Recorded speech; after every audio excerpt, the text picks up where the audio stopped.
രാഷ്ട്രീയത്തെ ആധ്യാത്മികതയുടെ തലത്തിലേക്ക് ഉയർത്തുന്നതിന് സഹായിച്ചു എന്നതാണ് സത്യം. അതുകൊണ്ടാണ് മഹാത്മജി ഒരേ സമയം രാഷ്ട്രീയ പ്രവർത്തകനും അതേ സമയം തന്നെ ആധ്യാത്മിക ആചാര്യനുമായിട്ട് മാറിയത്. ഭാരതത്തിന്റെ സാംസ്കാരിക പൈതൃകം പരിശോധിച്ചാലും അവിടെയും കാണുവാൻ സാധിക്കുന്നതോ മതങ്ങൾക്ക് പൊതുസമൂഹത്തിന്റെ വളർച്ചയിൽ ഗണ്യമായ സ്വാധീനം ചെലുത്തുവാൻ സാധിക്കുന്നു എന്നതാണ്. ശ്രീമദ് ഭഗവത്ഗീതയിൽ മതത്തിന്റെ ആത്യന്തിക ലക്ഷ്യം എന്തോ എന്നതിന് ഒരു ചെറിയ നിർവചനം കൊടുക്കുന്നുണ്ടോ? ലോക സംഗ്രഹം, ധർമ്മം, wellbeing of the whole humanity, that is the aim of religion. ലോക സംഗ്രഹം, ധർമ്മം. ധർമ്മം എന്ന് പറഞ്ഞാൽ താങ്ങി നിർത്തുന്നത് എന്തോ, ധർ എന്നൊരു ധാതുവിൽ നിന്നാണ് ആ പദം ഉണ്ടായിട്ടുള്ളത്.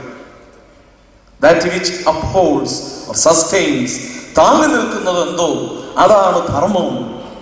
അങ്ങനെയെങ്കിൽ ഹൈന്ദവ, ക്രൈസ്തവ, ഇസ്ലാമിക, ബൗദ്ധ, ജൈന ധർമ്മങ്ങൾ അതിൽ നിന്നുള്ള ഉൾപ്പിരിവുകളായിട്ടുള്ള വിഭാഗങ്ങൾ ഉണ്ടെങ്കിൽ ഇതെല്ലാം യഥാർത്ഥത്തിൽ ലോക സംഗ്രഹത്തിന് വേണ്ടിയാണ്, ഈ രാഷ്ട്രത്തിന്റെ സമൂഹത്തിന്റെ കെട്ടുപണിക്ക് വേണ്ടിയാണ്, നിർമ്മിതിക്ക് വേണ്ടിയാണ്. പക്ഷേ സ്വാതന്ത്ര്യാനന്തരം ഭാരത സമൂഹത്തിൽ എങ്ങനെയോ കടന്നുകൂടിയ രാഷ്ട്രീയവും മതവും തമ്മിലുള്ള അവിശുദ്ധ കൂട്ടുകെട്ടുകൾ ഈ രണ്ട് വിഭാഗത്തെയും തളർത്തുകയുണ്ടായി. അതുകൊണ്ട് തന്നെ ദേശീയ സ്വാതന്ത്ര്യത്തെയും ദേശീയ സുരക്ഷതയെയും ഒരളവ് വരെ അത് സ്വാധീനിക്കുകയും ദുസ്വാധീനിക്കുകയും ചെയ്യുകയും ചെയ്തു എന്നതും സത്യമാണ്. അതുകൊണ്ടായിരിക്കാം രാഷ്ട്രീയ കാര്യങ്ങളിൽ മതത്തിന് ഇടപെടൽ ഉണ്ടാവരുത്, സാമുദായിക സംഘടനകൾക്ക് രാഷ്ട്രീയ കാര്യങ്ങളിൽ പങ്കാളിത്തം ഉണ്ടാവരുത്, മതകാര്യങ്ങളിൽ രാഷ്ട്രീയത്തിനും ഇടപെടൽ ഉണ്ടാകരുത് എന്നുള്ള ചിന്തകളൊക്കെ നമ്മുടെ സാംസ്കാരിക നായകന്മാര് ഉറക്കെ പറയുന്നത്. ഞാനും ഏതാണ്ട് അതിനോട് ചേർന്ന് നിൽക്കുകയാണ്. എങ്കിലും മതവും രാഷ്ട്രീയവും സാമുദായിക സംഘടനകളും പൊതുജീവിതവും ഒക്കെ തമ്മിലുള്ള സംശുദ്ധമായ കൂട്ടുകെട്ടുകൾ ഉണ്ടായാൽ തീർച്ചയായും അത് ദേശീയ പുനരുദ്ധാരണത്തിന്, ദേശീയ നിർമ്മിതിക്ക് സഹായകരമാകും എന്നത് തർക്കമില്ലാത്ത സംഗതിയാണ്. ആദരണീയനായ വെള്ളാപ്പള്ളി നടേശനുമായി ഏതാനും നിമിഷങ്ങൾ ദേവലോകത്ത് വെച്ച് സംസാരിക്കുവാനായിട്ടിടയായി.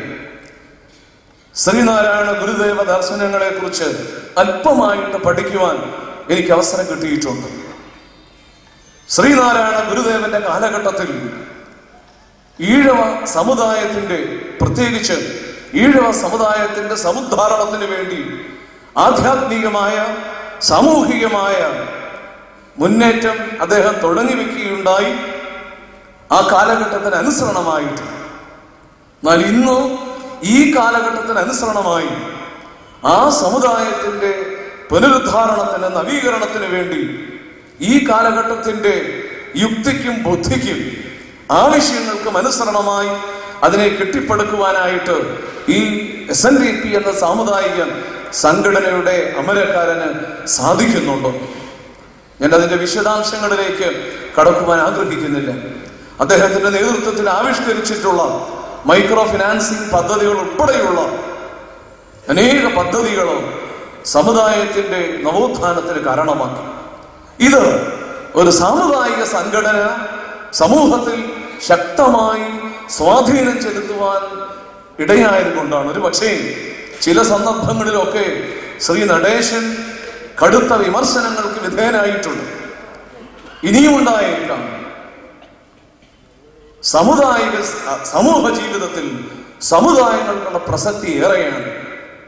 ശ്രദ്ധിക്കേണ്ടത് അവിശുദ്ധ കൂട്ടുകെട്ടുകൾ ഉണ്ടാകാതെ ലോക സംഗ്രഹം, സമൂഹത്തിന്റെ സമഗ്രമായ പുരോഗതി എന്ന ഉദ്ദേശത്തോടുകൂടി പ്രവർത്തിച്ചാൽ ഇവിടെ രാഷ്ട്രീയത്തെ ആധ്യാത്മികതയുടെ തലത്തിലേക്കും ആധ്യാത്മികതയെ സാമൂഹിക പ്രതിബദ്ധതയുടെ തലത്തിലേക്കും അന്യോന്യം താങ്ങുവാനും ഉയർത്തുവാനും സാധിക്കും എന്നതാണ് സത്യം.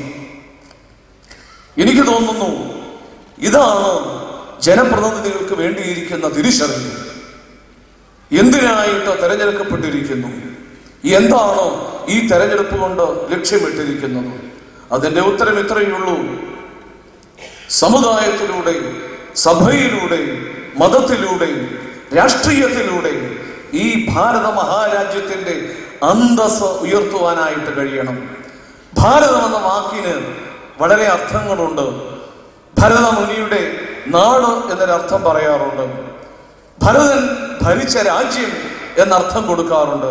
പക്ഷേ ശബ്ദധാരാവലിയിൽ ഭാരതം എന്ന വാക്കിന്റെ അർത്ഥം ഭാസിൽ രഥമുള്ള ദേശം എന്നാണ്.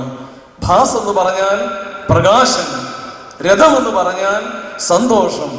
ഭാരതം എന്താണ്? പ്രകാശത്തിൽ സന്തോഷിക്കുന്നവരുടെ നാടാണ് ഭാരതം. അതുകൊണ്ടാണ് കാലാകാലങ്ങളായിട്ട് ഭാരതത്തിലെ ആചാര്യന്മാര് പ്രാർത്ഥിച്ചിരുന്നത്, അന്ധകാരത്തിൽ നിന്ന് വെളിച്ചത്തിലേക്ക്, പ്രകാശത്തിലേക്ക് ഞങ്ങളെ നയിക്കണമേ. തമസോമ ജ്യോതിർഗമയ, അന്ധകാരത്തിൽ നിന്ന് പ്രകാശത്തിലേക്ക് നയിക്കണമേ എന്നവര് പ്രാർത്ഥിച്ചിരുന്നത് ഭാരതം പ്രകാശത്തെ, വെളിച്ചത്തെ സ്നേഹിച്ച ദേശമായിരുന്നത് കൊണ്ടാണ്. എന്നാൽ ഇന്ന് ഭാരതത്തിൽ വെളിച്ചം കിട്ടടങ്ങിക്കൊണ്ടിരിക്കുകയാണ്, പ്രകാശം കുറഞ്ഞുകൊണ്ടിരിക്കുകയാണ്. അവിടെ ഓരോ ജനപ്രതിനിധിക്കും വെളിച്ചത്തിന്റെ ഉറവയാകുവാനായിട്ടുള്ള ദൗത്യമുണ്ടെന്ന് ഓർക്കുക. ഈ ദൗത്യം നിറവേറ്റണമെങ്കിൽ വേണ്ടതോ തെരഞ്ഞെടുത്ത സമൂഹത്തോട് നീതി പുലർത്തിക്കൊണ്ടും ജനാധിപത്യ മൂല്യങ്ങളെ ആദരിച്ചുകൊണ്ടും താൻ ഏത് സഭയിൽ, ഏത് സമുദായത്തിൽ, ഏത് മതത്തിൽ ഉൾപ്പെട്ടിരിക്കുന്നുവോ ആ സമൂഹത്തോട് ആദരവും ഭക്തിയും കൂറും പുലർത്തിക്കൊണ്ട് ഈ വൈവിധ്യതയെ കോർത്തിണക്കി പ്രവർത്തിക്കുവാൻ കഴിയുമ്പോഴാണ്. ഇത് മലങ്കര ഓർത്തഡോക്സ് സഭയുടെ തദ്ദേശ സ്വയംഭരണ സ്ഥാപനങ്ങളിലേക്ക് തിരഞ്ഞെടുക്കപ്പെട്ടിരിക്കുന്ന പ്രതിനിധികൾക്ക് ഉണ്ടാകട്ടെ എന്ന് ആശംസിച്ചുകൊണ്ട് എൻ്റെ വചനങ്ങളെ ഞാൻ ഉപസംഹരിക്കും.